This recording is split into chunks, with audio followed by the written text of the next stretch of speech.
I've been a hockey fan since the late 1950s, more specifically a Montreal Canadiens fan.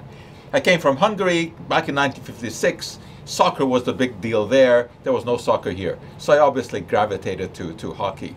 And it just seemed so fascinating, but I hadn't seen a live game. And then in 1960, somehow my father managed to get 2 tickets, and off we went to the game at the Montreal Forum. That was the temple of hockeydom. And boy, it was like a religious experience. I remember exactly where I was sitting. And I looked down, and there was Jacques Plante, the great Canadiens goalie.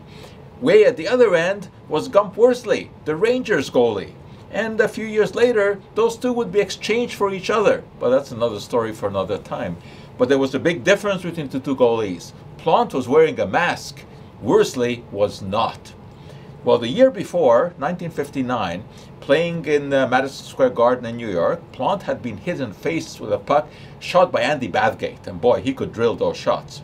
He was cut, he went off for repairs, and when he came back, he was sporting a mask, much to the concern of Toe Blake, his coach at the time. He didn't want Plante wearing a mask, but Plante had had enough of cuts. This mask was a real chemical breakthrough. It was made of fiberglass. Now, fiberglass was a mixture of a material called polyester mixed with glass fibers. Polyester had been invented in the 1930s by Wallace Carruthers at the DuPont company, the same guy who invented nylon.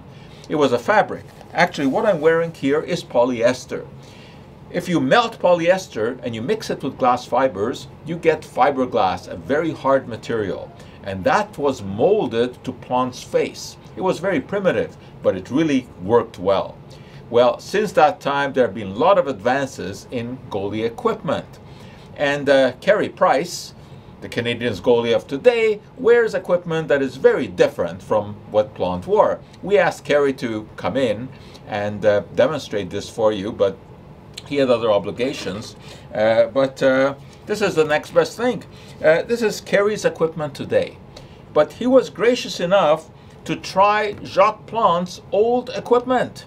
He strapped on those old leather pads and he put on the old face mask. And he said, boy, I can't believe that they ever played with something like that, because boy, those goalie pads were heavy. Today, the mask has become a combination of helmet and mask. In the front, there's a cage that is made of stainless steel and titanium, so the vision is much, much better than it used to be in the old mask. But the material itself is still mostly polyester. You have a layer of polyester, then a layer of epoxy resin, and then the breakthrough, which is a layer of Kevlar, also invented at the DuPont company by Stephanie Kwolek. And this material is the same stuff you've heard of in bulletproof vests. Really, really tough. Layer of polyester, epoxy resin, Kevlar, all molded to the face, and this makes for a mask that is almost impossible to break. So, who was the greater goalie? Jacques Plante with his heavy pads and the face mask that you could hardly see through, or Carey with the light pads and the wonderful new mask?